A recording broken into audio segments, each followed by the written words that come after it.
Gelar Pesona Budaya Banjar 2019 yang diselenggarakan UPTD Taman Budaya Kalimantan Selatan diakhiri dengan menampilkan berbagai seni, mulai dari menyanyi, tari, sastra, one theater. Bahkan ada penampilan monolog teater sendiri dari Sulawesi Tenggara.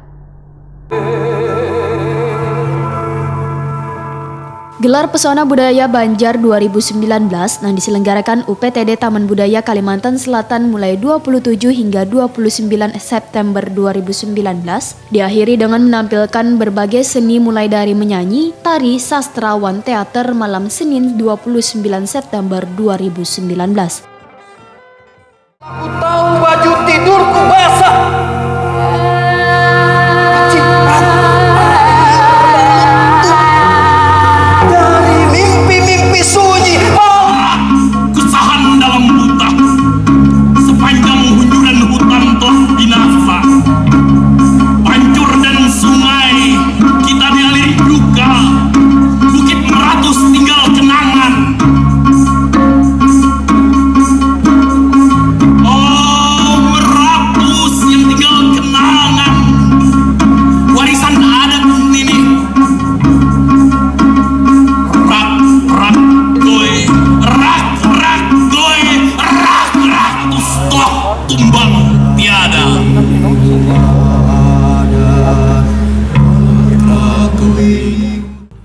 Bahkan ada penampilan monolog teater sendiri dari Sulawesi Tenggara.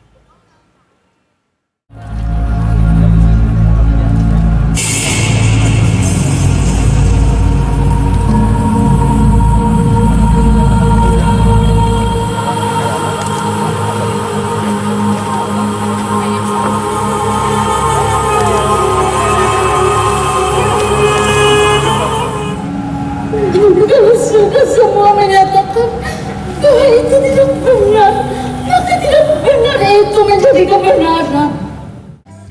Kepala Taman Budaya Kalimantan Selatan Suharyanti, Wahirtakon di Prima TV memadahakan, gelar Pesona Budaya Banjar 2019 ini diadakan di dua tempat, yaitu di destinasi wisata alam Kirampak di Kabupaten Banjar, dan Taman Budaya Kalimantan Selatan di Jalan Hasan Basri, Banjarmasin Utara, dengan menampilkan berbagai kegiatan mulai dari lomba paduan suara Mars Bergerak ciptaan Gubernur Kalimantan Selatan Sahbirinor, dan lomba lagu Banjar. Selain itu ada seni instalasi dan penampilan artis ibu kota Uut Permatasari. Sedangkan di hari terakhir, ujar Suharyanti, menghadirkan sanggar citra budaya luhur Banua dari Tanah Bumbu, wan Dewan Kesenian Hulu Sungai Tengah, jua monolog dari Sulawesi Tenggara. Semua kegiatan ini menurut Suharyanti kada terlepas dari adanya bantuan dana dari Kementerian Kebudayaan. Dengan adanya bantuan dana ini, maka semakin banyak event yang bisa diselenggarakan Taman Budaya Kalimantan Selatan.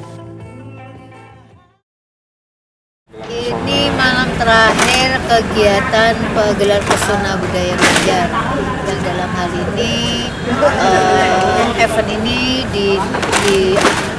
didanai dari Kemendikbud.